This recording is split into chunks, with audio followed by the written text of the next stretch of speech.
And here's just a quick look at the IO Analyzer UI in case you've not seen it before.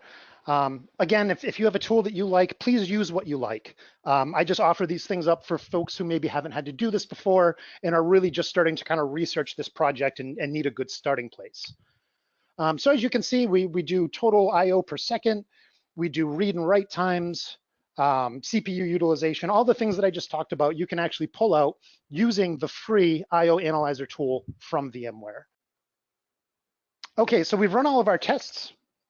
We've got our trusty test VM all built. We've got our reservations in place. We took a look at some of the SAR outputs. We made sure we've got good reservations on everything. And maybe we didn't get the numbers that we wanted to see. So here are some of the points that we would check to start to identify and troubleshoot storage latency issues. Now, again, I'm going to reference SAR B, SAR Bravo again. This is a great command. The output can be a little overwhelming if you've not used it before.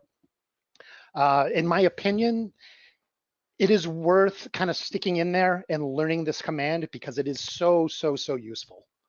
And it's available with some very few Unix exceptions. It's available across the board on any Linux distro that you're going to want to use. So we've got our VM, our storage isn't working great. Maybe you're not familiar with SAR, and the output maybe just isn't making a whole lot of sense to you. So we just want to try some stuff to see if we can find some improvement.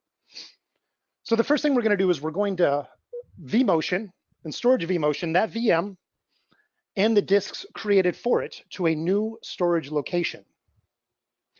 Maybe that storage is just too busy. Maybe there's some routing, and although that piece of storage is 12 feet away in the data center, for some reason, there's 27 hops on the network to get there. We can start to rule some of this stuff out real quickly by just putting it someplace that you know works well. The next thing we're going to do is we're going to look at how many VMs are actually using that LUN. So if we've got this gigantic LUN and we've got 50 VMs using it, we have to think about all of the requests that are being made by those VMs down to the storage controller. Again, I'm going to mention how transactional the Actifio is. If we're making 10,000 requests and we've got 15 other VMs, and let's say those are highly transactional too. We'll say those are SQL databases or Oracle databases. You're going to find that average queue size that I mentioned a couple slides ago, you're going to see that go up and up and up and up. And these aren't requests for a huge amount of work to be done. They're actually very small workloads. However, it's just the sheer quantity of requests that are being made, one request per transaction, that we can actually bring that socket, that physical socket that has been assigned to all these VMs, we can bring it to 100% utilization and keep it there, and the queue will just grow and grow and grow. Now, in that case, these are pretty easy to identify. The quick resolution is to either create a new data store or just start paring down some of the other VMs that are using that data store. Now we can also look at the host. The host will tell us some information regarding how the host is interacting with the storage. And this is one of the reasons I suggest creating a test VM here, is because you're going to want a kernel that can interpret all of this and then give you a human readable message. So as you can see here in orange, you'll actually see your network devices, and you'll see this in Windows Event Log as well. You'll see your network devices time out. So we've made a request to the storage. We waited 500 milliseconds, didn't answer. We made an assumption, and when I say we, I'm talking about the Debian VM at this point, that storage is not online. And so we'll kill the operation and let you know, hey, I tried to connect on this iSCSI path. It timed out. The storage did not talk back to me in the pre-configured interval, which is generally around 500 milliseconds. That is a bright red beacon to let you know that this storage is overconsumed and not a good candidate to host this Sky appliance. Now, once you've got everything set up, the IO Analyzer that I mentioned 2 slides ago will actually do a pressure test. So you can look and you can determine what the maximum IO you could possibly get is. Now, this is not going to be a one-to-one test that exactly duplicates what a Sky appliance would do. We actually have our own tool, which we can use for you on the environment that you choose, that does a one-to-one replication of what storage and network traffic looks like on the dedupe side of our system. So if you are running all these tests and you're close, but you're kind of on the line, I would give us a call and say, hey, I need you to come in here with your, and everybody's familiar with iPerf. Our in-house version that replicates dedupe is called IOPerf. So if you're kind of right on the line, not sure if you are in a good place or a bad, but you're really close, go ahead and get in touch with us. Let us know that you need your environment analyzed and just kind of scope to see if it was a good candidate for Sky installation. And then we can run our proprietary tool for you and let you know exactly what our output is. Now, we are going to be making that tool available to you. It's not available today at the time that I'm recording this.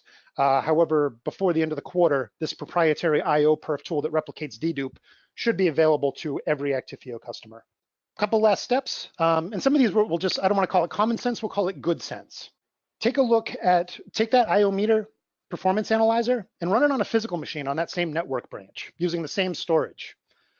See if you get different results. If you do, that tells you everything you need to know. Also take a look at your iSCSI configuration for reservation conflicts.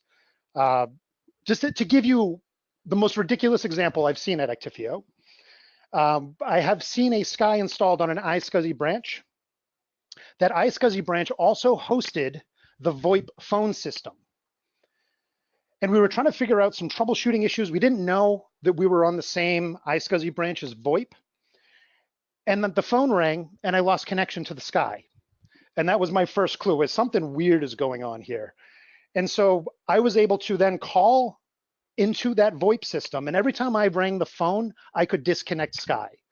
So just make sure that we're in the right space as far as the iSCSI deployment. Make sure there isn't some QoS that's going to point resources someplace else. As much as we want all those reservations at the VM level, we really want the network to be as clean as possible as well. You don't need to isolate us. However, the less traffic you can pass through that switch at the same time you're trying to pass it to us, the better. The key here is do not put us next to something that's QoS'd away from us. Now, if you are using multipathing, I'll pick on PowerPath a little bit here.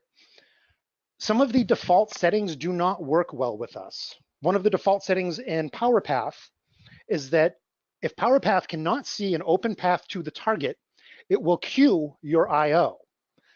Now, what that means is it just ties up that one path and it waits for it to come open again.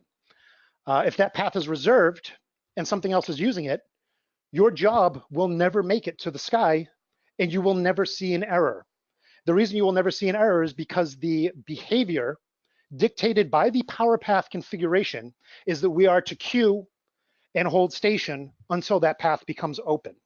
And that's exactly what we're doing. So your jobs aren't running and nobody's reporting a failure. Take a look at your multipath configuration. Now, just in case somebody here is using PowerPath, the correct configuration is fail if no path. If that path is tied up, we'll look for whatever other paths are described in the multipath, and then we'll use that path to move your data. And again, document everything. As you're kind of doing your site assessment, doing your LUN testing, making sure that you're in the right VLAN, there's no QoS, write down everything. If you get stuck, if you need help, we'll be able to use those notes. And rather than having to go in and kind of start the investigation to look at all the testing you just did, we'll be able to pick up right from where you left off and move forward with you. And that should drive the resolution time way down and get you running pretty quickly. So next we'll talk about network latency. Again, a lot of this is just good sense. It's not Actifio specific. So a lot of these things are probably already in your sysadmin toolbox.